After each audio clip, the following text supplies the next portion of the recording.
Rising costs, stubborn inflation, and soaring taxes. India's middle class is feeling the pinch like never before. As Budget 2025 looms in the nation's backbone, demands an overhaul to ease their financial burdens. Here's a comprehensive report on their wish list. With the countdown to Budget 2025 underway, all eyes are on potential tax reforms that could ease the financial strain on India's middle class.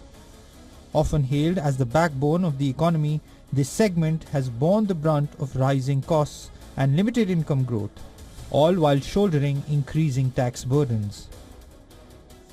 Despite steady inflation eroding disposable incomes, taxes have remained stubbornly high. Essential expenses like healthcare, education and housing have skyrocketed, leaving families with little room to save or invest. The salaried class now awaits an overhaul in tax structures, one that simplifies the system and brings meaningful relief. Proposals for increased exemptions, higher standard deductions and streamlined processes are topping their wish list. Affordable housing is another crucial concern. The dream of owning a home feels increasingly out of reach due to escalating property prices and hefty loan interest rates. The middle class hopes for targeted measures such as subsidies for first-time buyers or reduction in stamp duty to make this aspiration attainable. Inflation, meanwhile, continues to chip away at household budgets.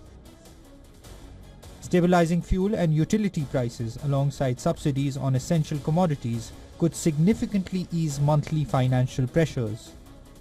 Additionally, long-term stability hinges on policies promoting job creation, skill development and upskilling to meet the demands of a rapidly evolving economy.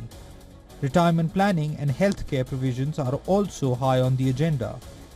The middle class seeks reforms that cater to contemporary work-life dynamics, such as tax deductions for remote work expenses or allowances for ongoing education. As anticipation builds, the big question remains: will Budget 2025 deliver the much-needed respite for the middle class? All will be revealed on February 1st. But one thing is clear: the middle class deserves its moment in the spotlight.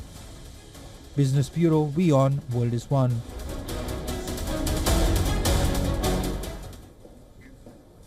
And of course, for more on this, we are now being joined by Ashok Jha, India's former finance secretary, and he's joining us live from Delhi.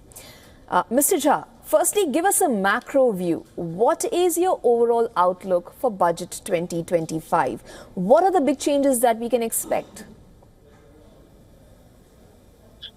Well, I don't think there are likely to be any very major big changes, because it's going to be, the economy is doing okay in the sense that even though the projected rates of growth have not likely to materialize, but I think at 6 or 6.5% GDP growth, it's not unsatisfactory. So I don't think we can expect any very large major changes. I would expect the fiscal discipline to be maintained, that your fiscal deficit target of 4.1 for the coming year would be maintained. Then the infrastructure spending, which has been the backbone of the economy for the last few years, that I expect to continue, because especially since the private sector has not chipped in with their own investment, so government will have to invest heavily in infrastructure, mainly roads and railways.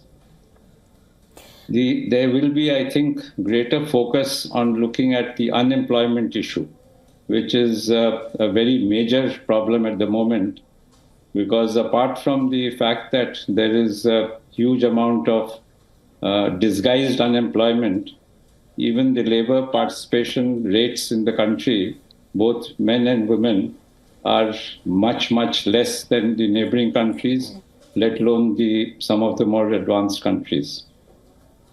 And in this connection, I think the skill development is also going to get a further, is likely to get a further impetus, because unless people are skilled, they will not get jobs. And the other factor here is that the productivity of the Indian workforce is far, far lower than most other countries.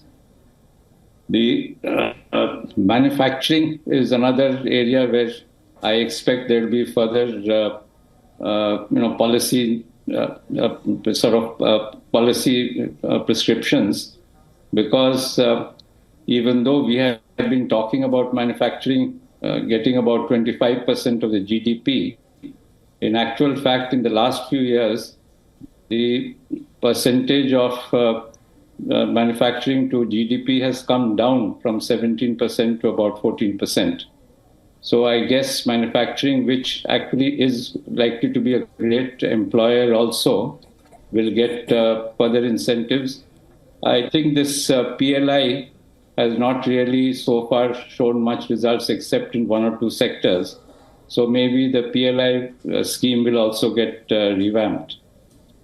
And I also expect that the incentives for electric vehicles will be further streamlined and maybe enhanced, because we are dependent to a very large extent on imported oil, and imported transportation sector accounts for almost 50% of the imported oil.